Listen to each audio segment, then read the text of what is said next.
పేర్ని నానిపై జనసేన నేత గాదే వెంకటేశ్వరరావు సంచలన వ్యాఖ్యలు చేశారు.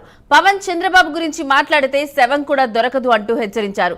వైసీపీ నేతల పిచ్చ ప్రవర్తనలకు ప్రజలు రోడ్లపైనే రాళ్లతో కొట్టి తరిమేస్తారన్నారు. వైసీపీ నేతలు బెదిరింపులు, హత్యలు చేయడం ఇంకా మానుకోలేదన్నారు.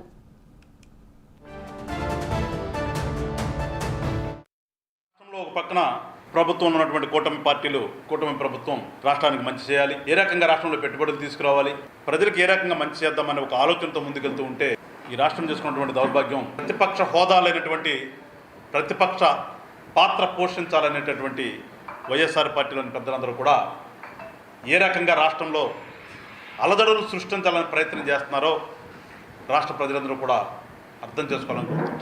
ఎందుకంటే చూసాం, గత వారం నుంచి చూస్తున్నాం, ప్రతిరోజు ఏదో ఒక జిల్లాలో ఏదో ఒక నియోజకవర్గంలో గతంలో ఎమ్మెల్యేలు మంత్రులు చేసినటువంటి పెద్ద మనుషులు కూడా వాళ్ళకి ఇంగిత జ్ఞానం మర్చిపోయి ఏ రకంగా మాట్లాడుతున్నారో ప్రజలందరూ కూడా చూస్తున్నారు. ఒకడొచ్చాము నరికేమంటాడు, ఒకడొచ్చాము రాత్రి నరకండి పొద్దున్నే పరామర్శించమంటాడు, ఒకడేమన్నా మళ్ళా మేమే వస్తాం, మీ అధికారంలోకి వచ్చిన తర్వాత మేము ఎంత చూస్తామంటాడు, ఇంకోడేమో అధికారం కోల్పోయిన తర్వాత కూడా మేమే అధికారంలో ఉన్నామనే అహంకారంలాగా ఫీల్ అవుతూ ప్రజెంట్ ఉన్నటువంటి ఎమ్మెల్యేలని మహిళలు